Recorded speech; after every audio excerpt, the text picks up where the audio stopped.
దీక్షిత్ గారి క్యారెక్టర్, వారి గుణగణాలు మనకు తెలియాలి అని, మనం తెలుసుకోవాలి అని. అలా దీక్షిత్లో ఉన్న గుణాలు మనం గ్రహిస్తే ఒకరోజుకి మనం కూడా దీక్షితులాగా ఎందుకు మారకూడదు అని మనలో ఒక ఆలోచన రావాలి. ఇది బాబాగారికి కావాల్సింది. అందులో హేమంత్ పంత్ గారు చక్కగా రాస్తారు, బంగారాన్ని మంచి బంగారం అని ప్రజలు నమ్మాలి అని అంటే దాన్ని బాగా కాల్చి పుటం పెట్టవలసిందే. బాబాగారు ఆ ప్రయత్నం చేస్తున్నారు. అలాగే విలువ రావాలి అని అంటే రత్నం సమ్మెట పోట్లను గ్రహించవలసిందే, భరించవలసిందే. అలాగే సుత్తి దెబ్బలు సహించకపోతే రాయికి దివ్యత్వం వస్తుందా?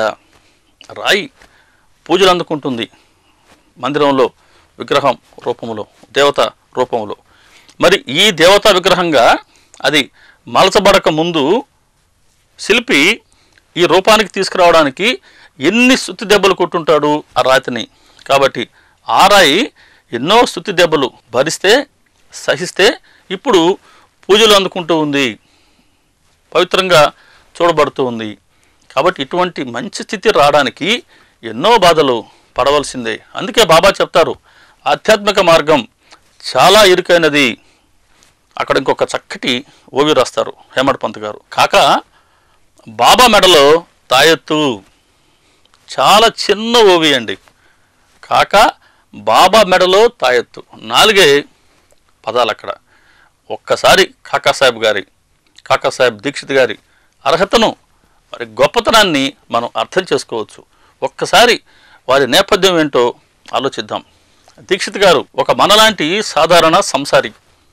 తనకు 45 సంవత్సరాలు వచ్చేంత వరకు బాబాగారి గురించి విననే లేదు. బాబాగారి వద్దకు రాకముందు మంచి లాయర్ అయిన, మంచి అడ్వకేట్, షేర్ మార్కెట్లో మంచి అనుభవం ఉంది, ఎమ్మెల్సీగా ఉన్నారు. ఇలా ఎంతో సంఘంలో పలుకుబడి ఉంది. తన వృత్తితో, తన వ్యాపారంతో చాలా 2 చేతుల ఆర్జించే పరిస్థితి. ఇటువంటి స్థితి నుంచి ఒక్కసారి బాబాగారితో పరిచయం అయిన తర్వాత సంపాదనని వదులుకున్నారు, సంఘంలో ఉండే పలుకుబడిని వదులుకున్నారు, రాజకీయ పదవిని వదులుకున్నారు, బాబాగారిని ఆశ్రయించారు. ఒక్కసారి బాబాగారిని గమనించి ఆయన, వీరు సద్గురువు, వీరిని ఆశ్రయించి నా మనోమాలిన్యాన్ని తొలగించుకోవాలి అనుకున్నారు. అంతే, దృఢమైన నిశ్చయం వారిది. బాబాగారిని ఆశ్రయించిన తర్వాత తిరిగి వెనక్కి పోనేలేదు. ఇటువంటి వారు కాబట్టే దీక్షిత్ గారు మొట్టమొదటిసారి షిరిడీకి రాగానే బాబా చెప్తారు, కాకా నీవే కాదు, నేను కూడా నీకోసం ఆతురతగా ఎదురు చూస్తూ ఉన్నా. అట బాబాగారు ఎదురు చూశారు దీక్షిత్ గారి కోసం. 16వ అధ్యాయంలో షావుకారు వస్తే బాబా చెప్పారు, ఇక్కడ లౌకికపరమైన కోరికలు కోరుకునే వారికి కొదవే లేదు, నీలా బ్రహ్మజ్ఞానాన్ని కోరేవారు నాకు కరువు. ఈరోజు నువ్వు వచ్చావు, ఈరోజు నాకు పర్వదినం. అటువంటి పర్వదినం దీక్షిత్ గారు షిరిడీకి వెళ్ళినటువంటి ఆ రోజు. ఇటువంటి వారు తమను ఆశ్రయిస్తే బాబాగారు ఎలా మలుస్తారో చూద్దాం. ఒకసారి దీక్షిత్ గారి నిశ్చయాన్ని గ్రహించి వారి కోరికను గ్రహించిన బాబా అప్పటి నుంచి ఆయనకి ఎటువంటి శిక్షణ ఇచ్చారో ఒకసారి చూద్దాం. ఇప్పటి వరకు అనేక పర్యాయములు మనం ఈ విషయాలు చర్చించుకొని ఉండవచ్చు. అయినా సరే మళ్ళీ ఒకసారి వీటన్నిటిని స్మరించుకుందాం. మనకిష్టమైన వంటకాన్ని ఇప్పటి వరకు ఎన్నిసార్లు తినుంటామో లెక్క పెట్టుకున్నామా, లెక్క రాసుకున్నామా? లేదే. ఎందుకని? అది మనకిష్టం కాబట్టే. ఇటువంటి భక్తుడి గురించి ఎన్నిసార్లు విన్నా అది మనకు శ్రేయస్సునే కలిగిస్తుంది. సహజంగా మనిషిలో ఉండే అవగుణాలు కామం, క్రోధం, లోభం, మోహం, మదం, మత్సరం. వీటిని దీక్షిత్ గారిలో ఎలా తొలగించారో బాబాగారు క్లుప్తంగా చూద్దాం. దీక్షిత్ వాడ కట్టారు దీక్షిత్ షిరిడిలో, అదే ఇప్పటి మ్యూజియం. దానిపైన గది ఉండేది. బాబాగారు ఆంక్ష విధించారు, కాకా 9 నెలలు నువ్వు ఆ గదిలోనే ఉండు, ఆధ్యాత్మిక గ్రంథాలు అధ్యయనం చేయి. అంతే, అలాగే ఉన్నారు దీక్షిత్ గారు 9 నెలలు, సుదీర్ఘమైనటువంటి కాలం. అలా 9 నెలల పాటుగా వారికి ఏకాంతాన్ని, బ్రహ్మచర్యాన్ని పాటింపచేశారు. అలా వారి కామం తొలగేందుకు బాబాగారు ఇచ్చిన మొదటి శిక్షణ. ఇక 2 క్రోధం. అప్పటి వరకు దీక్షిత్ గారు బాగా కోపంగా, ఫెరోషియస్గా మాట్లాడేవారు. ఒకసారి బయటకు వెళ్ళారు, వాడాలో ఎవరితో కూర్చున్నారు? ఒక వేరే మతాన్ని గురించి చర్చ వచ్చింది. ఆ మతాన్ని, ఆ మత విశ్వాసాన్ని ఈయన తీవ్రంగా నిరసించారు. ఇది బాబాగారికి స్పష్టంగా తెలుస్తుంది కదా. మసీదుకు వచ్చి బాబాగారి పాదసేవ చేయకపోతే బాబాగారు దీక్షిత్ గారికి తమ పాదాలను ఇవ్వలేదు. లేదు కాక ఈరోజు నీ పాదసేవను స్వీకరించను అన్నారు. దీక్షిత్ గారికి అర్థమైంది, ఈరోజు నేను అక్కడ ఆ నింద చేశాను, పర మత నిందని, కాబట్టి బాబాగారు తమ పాదములు నాకు ఇవ్వడం లేదు, ఈరోజు పాదసేవకి వద్దన్నారు. అప్పటి నుంచి ఎవరితోనూ అటువంటి క్రోధంతో మాట్లాడే గుణాన్ని అయినా వదులుకున్నారు. అలా దీక్షిత్ గారి క్రోధాన్ని తగ్గింపు చేశారు బాబా. లోభం, కామం, క్రోధం, లోభం. లోభాన్ని ఎలా తగ్గిస్తారో చూద్దాం. బాబా వద్దకు రాకముందే దీక్షిత్ గారు ఒక కేసును టేకప్ చేస్తున్నారు. ఒక కేసును ఆయన వాదిస్తూ ఉన్నారు. ఆ కేసు గెలిచారు. అప్పట్లో ఆయనకు వచ్చిన ఫీజు 1000 రూపాయలు. ఎప్పుడు 1000 రూపాయలు? సుమారుగా 105 ఏళ్ల క్రితం. ఎంత పెద్ద మొత్తమో మనం గ్రహించవచ్చు. ఒక డబ్బాలో 1000 వెండి నాణెములు దీక్షిత్ గారికి ఫీజు రూపంలో వచ్చాయి. వీటిని ఏం చేయాలి ఇప్పుడైనా? ఎవరు ఇప్పుడు అవి? ఇక్కడ దీక్షిత్ గారి గొప్పతనాన్ని మనం అర్థం చేసుకోవాలి. వాదించింది తను.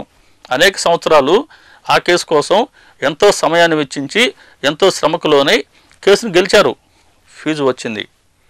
ఈ ఫీజు తీసుకువచ్చి ఇంట్లో దాచిపెట్టుకోవాలి, లేదా వేరే రకంగా వాడుకోవచ్చు. కానీ నేరుగా బాబాగారి వద్దకు తీసుకువచ్చి బాబాగారి శరణముల చెంత పెట్టారు. బాబా స్వీకరించండి. బాబా అడుగుతారు, ఏంటిది అంటే 1000 రూపాయలు బాబా. ఎవరివి? బాబా మీవే. నావా అని బాబా ఆ డబ్బా తీసుకొని ఒక చేయి పెట్టడం, పిడికిల నిండా నాణ్యాలు తీసుకోవడం, ప్రక్కన ఉన్న వారికి ఇచ్చివేయడం. ఇలా 5 నిమిషాల్లో తమ 2 చేతులతో ఆ డబ్బాని బాబాగారు ఖాళీ చేశారు. అంటే 1000 రూపాయల నాణ్యాలని 5 నిమిషాల్లో అక్కడ ఉన్న వారికి పనిచేశారు. దీక్షిత్ గారు చూస్తూనే ఉన్నారు. దీక్షిత్ గారితో పాటుగా ఆ సమయంలో వారి మిత్రుడు ఒకరు జడ్జిగా ఉన్న వ్యక్తి ఆయన వచ్చున్నారు. ఆయనకి ఈ కేసు వివరాలు బాగా తెలుసు. ఎలా దీక్షిత్ గారు ఈ కేసుని వాదించారు, వారు ఎన్నేళ్ల నుంచి శ్రమపడ్డారు, ఇవన్నీ తెలుసు. ఆయన ఆశ్చర్యపోయి చూస్తూ ఉన్నాడు. ఇంత కష్టపడి ఈ 1000 రూపాయలు దీక్షిత్ సంపాదిస్తే బాబాగారు 5 నిమిషాల్లో అందరికీ పనిచేశారు. దీక్షిత్ ముఖంలో ఏదైనా బాధ కనబడుతుందా అని ఈ మిత్రుడు దీక్షిత్ వైపే చూస్తూ ఉన్నారు. దీక్షిత్ మేరునగధీరుడు అంటారు హేమడ్ పంత్. వారిలో ఎటువంటి తేడా రాలేదండి, ఎటువంటి దుఃఖం లేదు, ఎటువంటి చింత లేదు. కారణం ఏంటి? ఇదే కీలకం. బాబాగారికి అనన్య శరణు జొచ్చారు దీక్షిత్ గారు. అనన్య శరణు, ఇదే శరణగతి. తన్, మన్, ధన్, వాక్కుతో సహా గురువుకి సమర్పించటం, అది సమర్పించారు. శరణగతి పొందారు దీక్షిత్ గారు. కాబట్టి ఇప్పుడు ఈ శరీరం తనది కాదు, ఈ శరీరం బాబాగారిది. మరి ఈ శరీరంతో వాదించారు, ఈ శరీరంతో గెలిచారు. ఈ ధనం కూడా నాది కాదు, అది బాబాగారిదే. కాబట్టి ఈ ధనం కుటుంబ అవసరాలకి ఈ ధనాన్ని ఎలా ఉపయోగించుకుంటాను అని వారి భావన. శరీరం వారిది, ఈ ధనం వారిదే అని తీసుకొచ్చి బాబాగారికి ఇచ్చారు. అలా దీక్షిత్ గారిలో ఉన్నటువంటి లోభాన్ని బాబా తొలగించారు. 2 చేతుల ఆర్జించే స్థితి నుంచి డబ్బు సరిపడటానికి కటకట అనే స్థితి వచ్చింది దీక్షిత్ గారికి. సాధారణంగా గురువుని ఆశ్రయిస్తే సంపద పెరగాలి అని కోరుకుంటాం. చాలామంది చెప్తూ ఉంటారు, అబ్బా మాకు ఇన్ని కోట్లు వచ్చాయండి, బాబా దయ. కోట్లు ఇవ్వడం బాబా దయ మాత్రమే కాదండి. ఇక్కడ దీక్షిత్ గారిలో గమనించాలి బాబా దయ ఎలా ఉంటుందో. అటువంటి 2 చేతుల ఆర్జించే స్థితి నుంచి ఈరోజు డబ్బు సర్దుబాటు కష్టంగా ఉంటుంది. కాబట్టి ఆయన దానికోసం ఎటువంటి బాధపడలేదు. కాకుంటే ఈ పరిస్థితికి అనుగుణంగా తన అవసరాలను తగ్గించుకున్నారు. హీ మినిమైజ్డ్ హిజ్ నీడ్స్ అంటారు పివి నరసింహస్వామి లైఫ్ ఆఫ్ సాయిబాబాలో.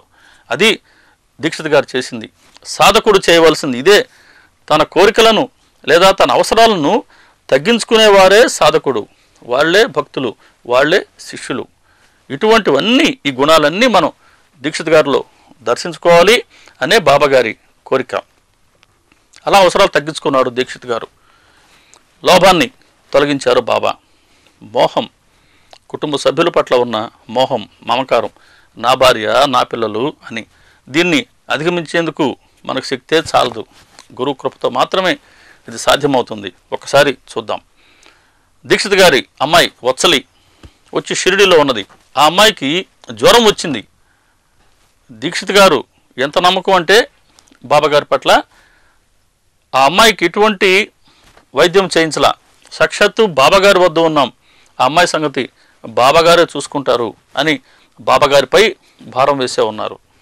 అమ్మాయి ఆరోగ్యం క్షీణిస్తూ ఉంది. బాబాగారు 2 రోజుల ముందు అమ్మాయికి దర్శనమిస్తారు స్వప్నంలో. అమ్మాయి, ఎందుకు నువ్వు ఒంటరిగా దీక్షిత్ వాడాలో ఉంటావు, వచ్చి నా గురుస్థానంలో ఉండు అని అంటారు. జరిగి 2 రోజులైంది. తెల్లవారింది. అమ్మాయి ఆరోగ్య పరిస్థితి క్షీణిస్తూ ఉంది, ఆందోళనకరంగా ఉంది. శ్యామతో బాబా అంటాడు, శ్యామ, దీక్షిత్ కూతురు ఇంకా చనిపోలేదా అంటాడు. శ్యామ బాధపడతాడు, అయ్యా దేవా, మీరు అమ్మాయిని రక్షిస్తారని మేమందరం ఆశిస్తూ ఉంటే మీరు ఇటువంటి అశుభమైన మాట పలుకుతారేంటి? లేదు శ్యామ, అమ్మాయి చనిపోతుంది అన్నారు బాబా.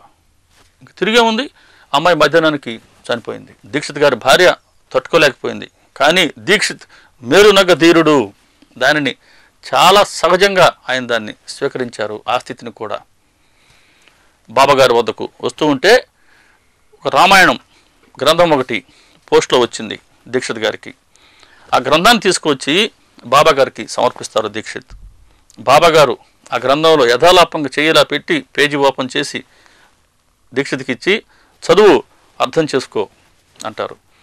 దాన్ని చదువుతారు దీక్షిత్ గారు. ఆ భాగం ఏంటంటే, రాముల వారు వాలిని సంహరించారు, వాలి భార్య తారను విచారిస్తూ ఉన్నారు. ఆ ఎపిసోడ్, ఆ భాగం వచ్చింది. అంటే ఏమని, వత్సలి చనిపోవడం అత్యంత సహజం.